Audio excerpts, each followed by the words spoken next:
What was it like to be an Egyptian royalty?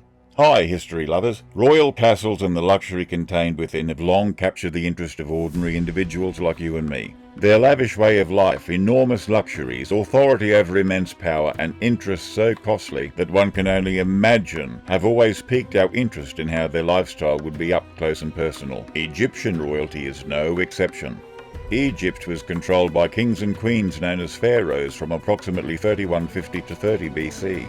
Pharaohs spent their time as ultimate monarchs of a complex country controlling Egypt's religious, economic, cultural and political affairs. However, pharaohs had to manage not just Egypt's problems, but also the daily affairs of their families. The royal family's life was undoubtedly political, so please allow me to depict a life full of richness and majesty that belonged to Egypt's royalty. Dive into their world to see if their life is simple or complicated, as every luxurious detail unfolds. But before we get started, make sure to subscribe to our channel if you don't want to miss out on our videos. Those pharaohs would have wanted it that way.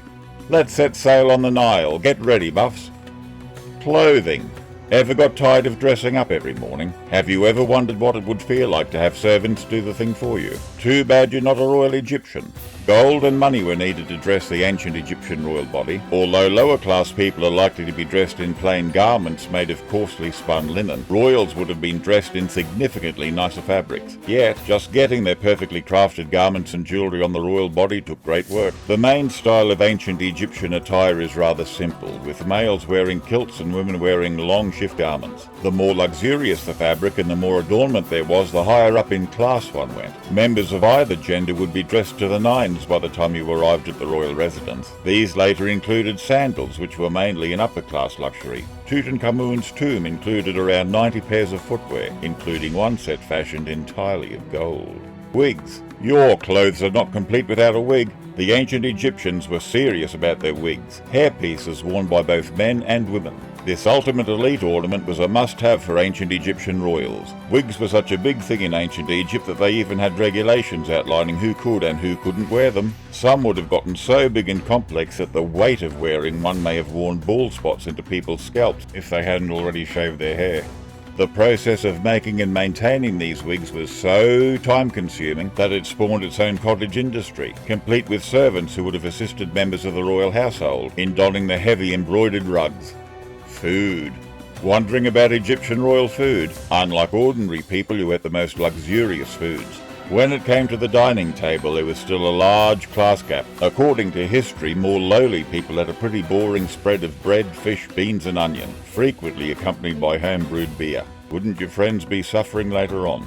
Royals, on the other hand, were fed a significantly more luxurious and varied diet. Based on features like tomb murals and carvings, archaeologists know that they dined on luxuries like honey-roasted gazelle, rare fruits like pomegranates, and sweet pastries. Unlike commoners, meat and dairy seem to have been a regular feature of their diet. Members of the king's household were more inclined to drink excellent wines, which were delivered by servant girls carrying entire jugs of the substance.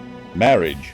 A pharaoh's love life in ancient Egypt might have been extremely complicated. Betrayal was greatly frowned upon amongst ordinary people, with stories of cheaters reaching their end after it was revealed that they had been cheating on their partner. However, as has been the case throughout history, it was distinct for the wealthy. Kings and other royal males may wed as many women as they could afford to support, God help them. Indeed, in addition to their wives, pharaohs were known to have harems of women. Foreign princesses with large dowries could be included in this subsection of the royal household. Royal matches may also be dangerously close. Marriages between siblings or even parents and children were not uncommon among ancient Egyptian monarchs. This level of intermarriage ultimately resulted in disastrous repercussions. Tutankhamun, the king whose parents were closely related and who may have married his own half-sister, appears to have suffered from a number of diseases that may have been caused by his overlapping genetic lineage. According to history, the mummy's tests indicated that he had a severe foot deformity, buck teeth, and a terrible bone ailment known as Kola disease. Tut probably required a cane or additional help to get around the royal residence. Health. The health of the pharaoh was not the best. Being an Egyptian royal meant living a life of ease. They were carried around in sedan seats, dressed by attendants, and fed the highest quality cuisine possible. Yet the negative health consequences of this lazing around were severe. Frequent intermarriage, which pharaohs occasionally employed to preserve the monarchy in the family, may have disastrous consequences. Tutankhamun appears to have been the sad culmination of generations of sporadic sister-brother couplings. As mentioned earlier, the boy king was unable to walk alone due to hereditary problems and a deformed foot. Even if they had a broader genetic origin, royals suffered from their cosseted lifestyle. Hatshepsut, the female pharaoh who governed Egypt in the 15th century BCE, was said to have suffered from major health problems as a result of her lazy habits and rich food. Hatshepsut's problems did not end there. According to history, she also had arthritis and an inherited skin condition that might have caused excruciating itching. Her mummy was discovered with a costly skin ointment that would have comforted her skin but also contained cancer-causing tar. A CT scan of her mummy subsequently revealed that she died of bone cancer, possibly as a result of her continuing usage of that high-end carcinogenic lotion. Daily ritual. Ancient royal Egyptians spent a lot of time at the temple. Pharaohs functioned as an intermediary between human beings and gods as high priests who claimed divine power. Their days were filled with a variety of responsibilities, such as establishing religious meetings, ordering temple construction, and taking part in rituals. The pharaoh, as a heavenly entity, was required to pay regular tribute to the major gods, particularly the main deity, Amun-Ra. This comprised prayer and animal sacrifice, which were considered crucial, lest the entire realm falls into disorder. Regular temple visits likewise required that the pharaoh had to deal with the priesthood, one of ancient Egypt's strongest organizations. According to the Ancient History Encyclopedia, priests and priestesses were so powerful throughout the kingdom's history that their rank occasionally equaled that of the royals themselves. It was believed that if they did not practice their religion, the kingdom might fall down and the souls of former royals would be lost in the hereafter. Some royals even became involved, such as the post of God's wife of Amun, which was situated in Thebes. Originally, this was a ritualistic role with no real significance. Over time, it grew into a very powerful position, allowing select women, most of whom were king's daughters, to essentially control half of Egypt from the Theban temple at Karnak. Diplomacy and administration.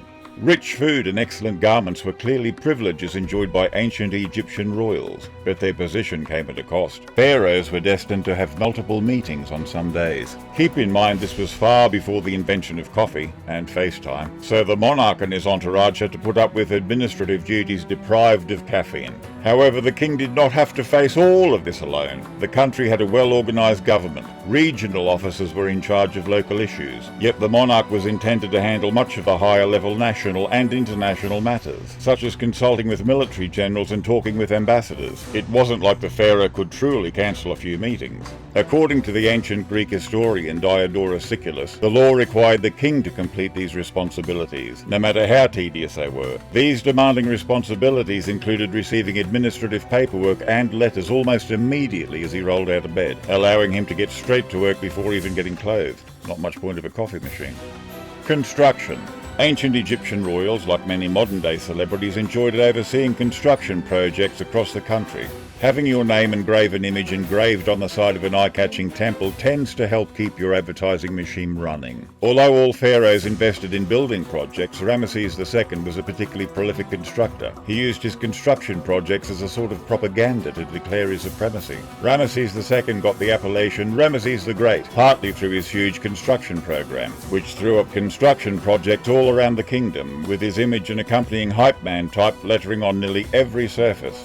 Ramesses, his eponymous residential city, served as a capital and headquarters for his famed military feats. The devotion to endless construction became so intense that an architect named Imhotep was eventually elevated to the status of deity. This was not the malevolent Imhotep of the Mummy film series, but an ancient genius who laid the intellectual and engineering foundation for the Great Pyramids of Giza. Though he did not design those specific pyramids, the Ancient History Encyclopedia says that he did design Pharaoh Joseph's step pyramid, which established the stage for later advances. Well, as is often well known, one of the world's oldest and most mythologized cultures is ancient Egypt. This land has long been venerated as a source of wisdom, intrigue, and unrivaled beauty, with archaeologists continuing to find its mysteries to this day. We have discovered throughout our video that ancient pharaohs weren't that free after all. They made up for what they lacked in personal time with wealth.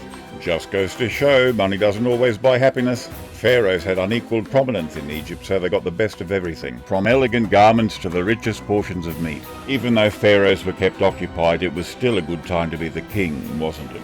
Thank you for watching our video. If you wish to learn more about history, dive deep into it, well, you should not forget to hit the like button and subscribe to our channel. If you have any other suggestions for our next video, please comment below. See you next time.